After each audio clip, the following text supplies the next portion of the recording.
Okay, so while we're opening to page 60, just a couple of little things. Yes, Stephen. Oh, you want your folders. I see how it is. Okay, so we'll give the folders out. Apparently I have quizzes to give back too. I'm just not on the ball this morning. I'll give them back today. But today is our, that's not right. Today is our review day. And Garrett, Todd. Yeah.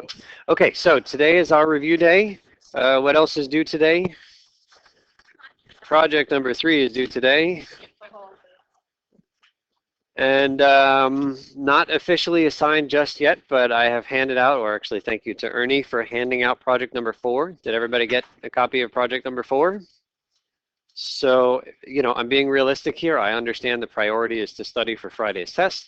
The project is not assigned until after Friday's test. So, but if you wanted to look at it in the meantime, or something over the weekend after you hand that test in on Friday, then super. In terms of the resources, I know a lot of folks, in particular Mac users, have been having trouble watching any of the videos that I've created. So I've come up with another solution that I'm hoping works for everybody, and that's YouTube. And so I sent everybody an email yesterday with a link to my newly created GCC Math Winokur channel. So I think that this should fix all of the problems that people are having watching videos on Macs or tablets or iPads or whatever. So everything is here. As you can see, I posted some stuff in the last 10 minutes. Like, it's all very new. It's not at all organized. I don't really know how to organize it yet, and I'm not going to spend time organizing it at the moment, but I just wanted to throw everything up there so you'd have it. You're just looking for the prefix that says 108. So you'll see videos for my other classes, which you can ignore. I think that they are currently organized by when things were posted, and I posted your guys' stuff first. So if you go to the bottom, you will find all of the sample test problems, and somewhere at the top, you'll find the class videos that we make every day in here. Any questions on that? Now, in terms of finding this, I tried typing in like the beginning of one of my titles, just searching for a video by name, and it didn't come up with my videos. So I actually logged in order to find this list. All you need to do is click the link that's in your email I sent to your GCC email yesterday. That will bring you to my page. And then once I'm there, you can like me or friend me or whatever you like, you know. So once you find it first, then it should be easy to find after. Topher. You like the, you're a real meta kind of guy, Topher. So I don't remember on what date, but there's some 108 videos. They're kind of mixed in here because I threw them all together at the same time. You'll find it. Yeah. Okay, any other comments or questions on the YouTube thing? It's my intention to keep putting stuff on the on that S drive, the streaming server, but it is also my intention to throw everything up here after class every day. And if you guys could give me feedback and let me know if this is just like, if everybody's using this, then I can just stop doing the other thing. So give me a sense. Like I mentioned the other day, this took me a lot of time to make the videos. Posting them doesn't take very long at all. But making the videos for the sample test problems took a lot of time. And so I'm not looking for like sympathy. I'm not even really looking for gratitude. I'm just looking to know if people are using them. And if people are using them, then I will make them for test number 2. But if people aren't using them, then I won't spend my hours doing that. So give me a sense of the usefulness for these things. Yeah, Todd. What about all of them?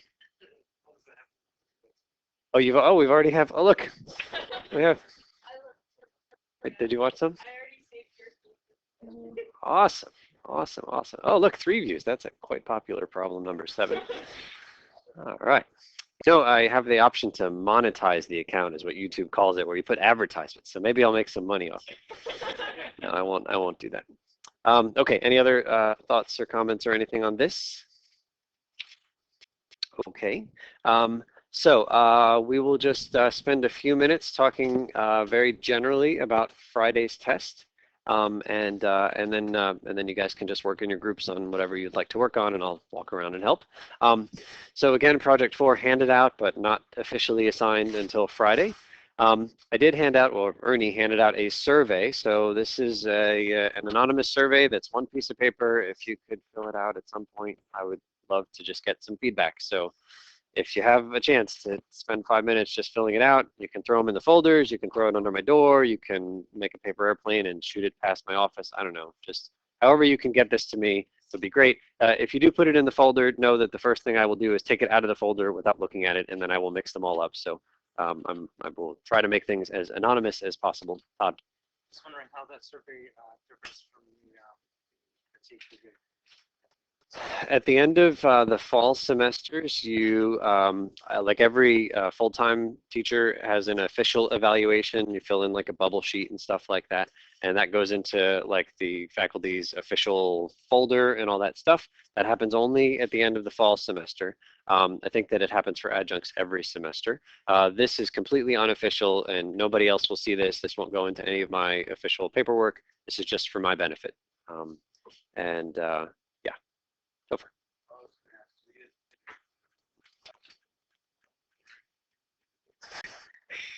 Yes, but it's anonymous. All right. Okay, so we'll start with subject areas for the test. We'll go to Steve in the front. Page 60, I think it's the very last page.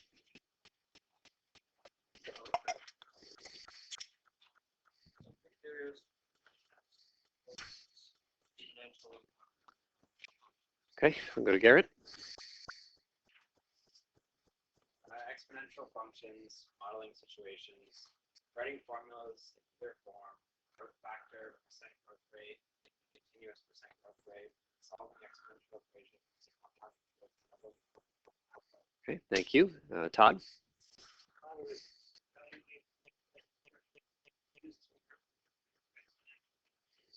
Work with logarithmic scales, gauge, decimal, counting, and other orders and magnitudes. Thank you. Other Garrett?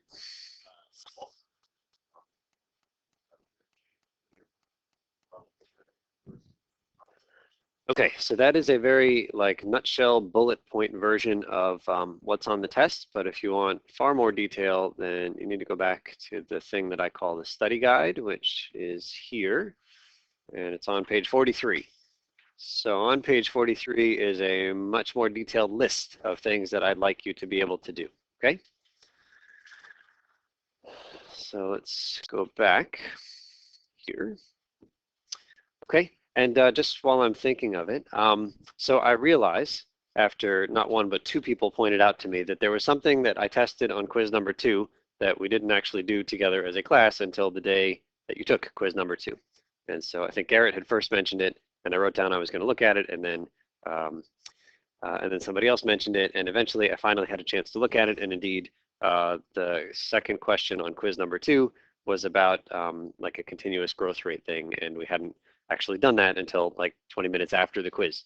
So I will fix it. If you can find quiz number 2 on you right now or bring it back on Friday, throw it in the folder and I will fix it. So sorry about that.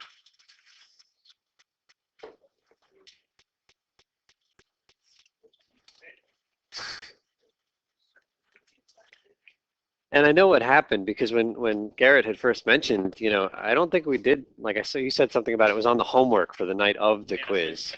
It was on the next night's homework. And I was like, maybe I just made a mistake for where I put the homework, but I thought for sure we had covered it before the quiz. And I think what happened is, you know, say at the beginning of each week, I'll look at my notes for the week. And so the notes for the week were kind of in my head as fresh, but it didn't mean we had actually done them in the order that I looked at them personally.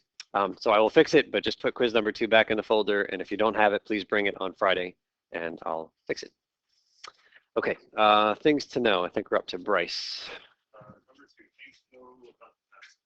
You will be able to use the exponential and logarithmic properties reference sheet on the first page of the packet, and the one-page sheet of notes as a reference on the test. You will not be able to use your textbook or any other notes. You will mostly be able to use calculators, but there will be a short no calculator section, no textbook or other. Okay, so to be clear, you're going to bring 2 pieces of paper with you to the test on Friday. The first one is the very first page of this packet. So bring it on Friday and rip it off and use it. and I think there's a blank on the back. And then another piece of paper of your own creation. You write anything you want on that piece of paper. Front and back is fine. Any questions about those two resources? Okay, so calculator active for almost the whole test, but there is a one piece of paper part of the test that is no calculator. It is worth 20 points and the calculator part is 80 points, just to give you a sense of the balance. And how it will work is as follows. I will give you the calculator part of the test. You can work on it for as long as you wish, and you will always have the calculator part of the test in front of you. At some point, you're going to bring your calculator up to me in exchange for the non-calculator part of the test. And you work on that as long as you want to. And if you wish, at some point, you trade me back. But once you've traded in the calculator part of the test, once you've traded in the no calculator part of the test, you will never get that back, okay? So you can use your time however you wish. If you want to do the no calculator part first, that's completely up to you. You will have the calculator part of the test in front of you the whole period. It's just a matter of deciding, when you want to do the no calculator part. It's easy. It'll be clear when we do it. But are there questions on that? Okay.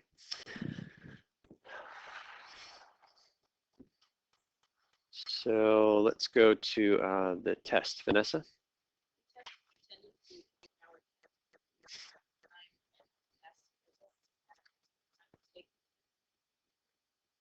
The test will run. Please talk to today.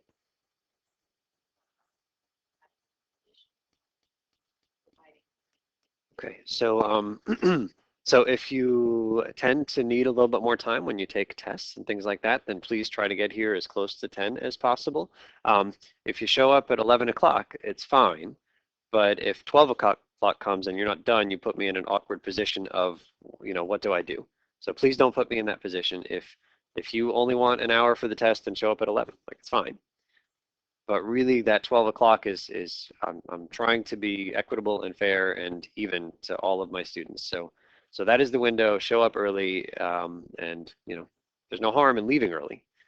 So anyway, okay, I encourage you to show all work, even if you can't get a problem all the way to the end. If you can demonstrate that you understand the material, it's really not about the final answer. It's more about the process. So write some stuff if you can.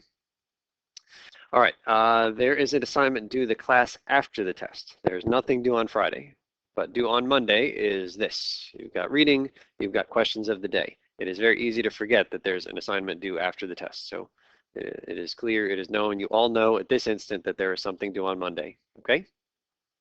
All right, so that is that. Okay, so what I would like to do, but I'm open, is just have folks spend time in their groups working on the sample test problems, or if you've got a particular section in the textbook that you want to look at homework problems, then so be it. I can walk around and we've got flags. I'm happy if there's like some kind of agreement. We'd all like to do number 6 on the sample test, and I'm happy to do that, but know that I've made all these videos so you will see all the details for all of these problems if you're able to watch any of these videos. Melissa.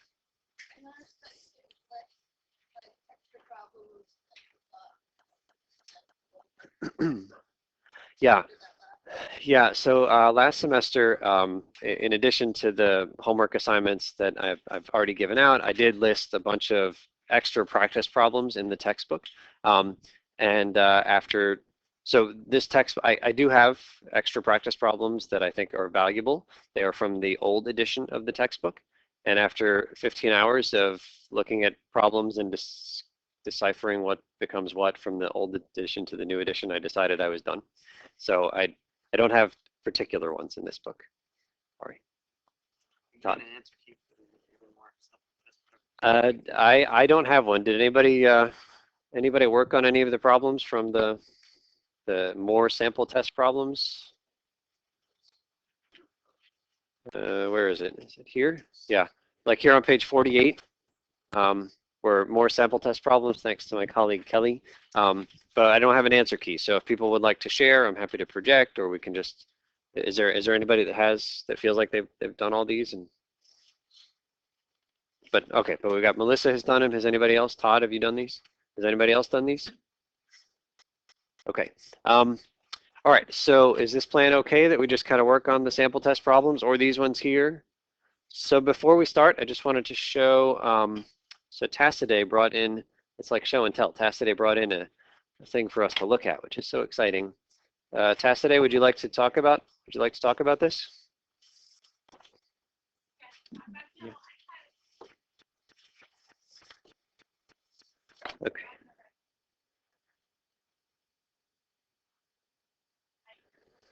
So what are we looking at, Tassiday?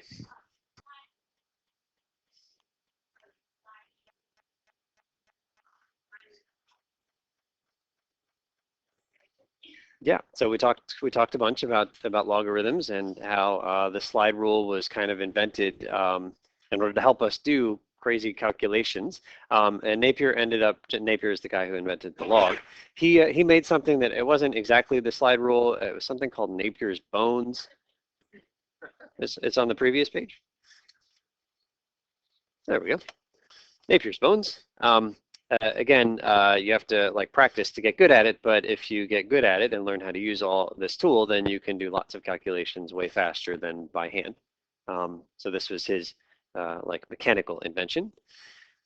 Okay, and then what's the other one that we're looking at, Tassiday?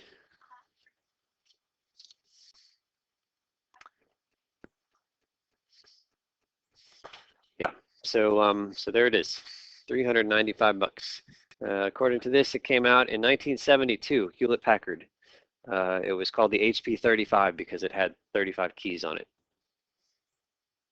Yeah. Let's see, it's a little bit of glare here. Can I fix that? That's a little better. So you can see it's got the basic operations over here on the left-hand side. We've got the 4 operations. What else do we have? All the way at the top left, can you read that? It looks like an X to the Y. So we've got a power button, and then going along the top row, we have a log, an ln, an e to the x, right? And there's a clear. Then we've got a square root button in the next row. Then we have arc. It's not really clear what that is. It has to do with inverse stuff. Then we have sin, cos, and tan. And we will spend quite a bit of time learning about these. It's okay if you've never heard of them. It's okay if you have. Then there's this 1 over x. It's the next row. That's a reciprocal button. What's the next one? X to Y, Y to X. I have no idea. What is it?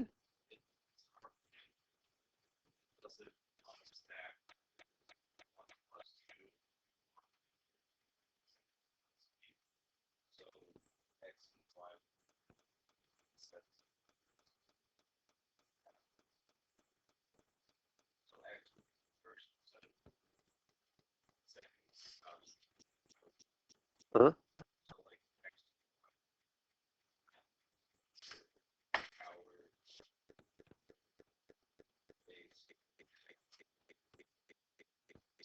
So this is how you tell it what the order of the inputs is? Like store this number as X and then store this other one as Y? Yeah. Within your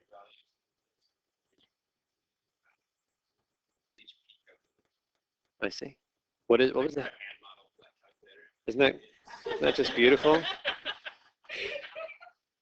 Really? Make me self-conscious about my hand. What was the first thing you said? RPN? Reverse Polish notation. So we would find it strange to use this calculator.